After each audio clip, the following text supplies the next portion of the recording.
नमस्कार। कहानी के सफ़र में मैं अनीता अनादि आप सभी का स्वागत करती हूँ। आज की जो मेरी कहानी है उसका शीर्षक है भिक्षा पात्र में खीर। सुनते हैं कहानी। एक बार भगवान बुद्ध यात्रा करते हुए किसी ग्राम में पहुँचे। धर्म सभा खत्म होने के बाद एक सेठ ने बुद्ध को अपने घर भिक्षा के लिए पधारने का आग्रह किया। उस सेठ के जाने के बाद गांव वालों ने बुद्ध से कहा कि ये सेठ बहुत ही कंजूस और लालची है, लेकिन बुद्ध ने कोई उत्तर नहीं दिया। वो सेठ के आग्रह पर उसके घर भिक्षा के लिए पधारे। उसने बुद्ध के लिए खीर बनवाई। बुद्ध को जिस कमंडल में खीर लेना था वो गोबर से भरी हुई थी।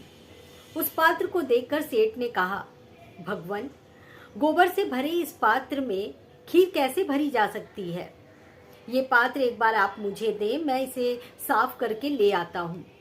सेठ ने बुद्ध के हाथ से कमंडल लेकर उसे धो मांज कर साफ कर दिया और फिर प्रसन्नता के साथ उसे खीर से भर दिया। खीर लेकर जब बुद्ध लौटने लगे तो उस सेठ ने कहा, भंते, कृपा कर मुझे उपदेश दें। बुद्ध ने कहा, वत्स, मैं तुम्हारे घर भिक्षा के लिए नहीं बल्कि तुम्हें उपदेश देने के लिए ही आया था और मैं तुम्हें उपदेश दे चुका हूँ। सेठ ने अनुनय विनय करते हुए कहा, प्रभु, मैं आपके कथन का मर्म नहीं समझ सका। आप मुझ पर कृपा कर इसे और स्पष्ट करिए।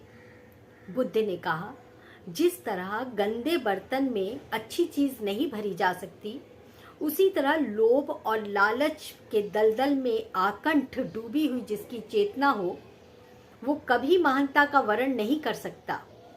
अगर तुम्हें अपने जीवन को सार्थक और सफल बनाना है तो लोभ का त्याग करके हृदय को निर्मल बनाओ।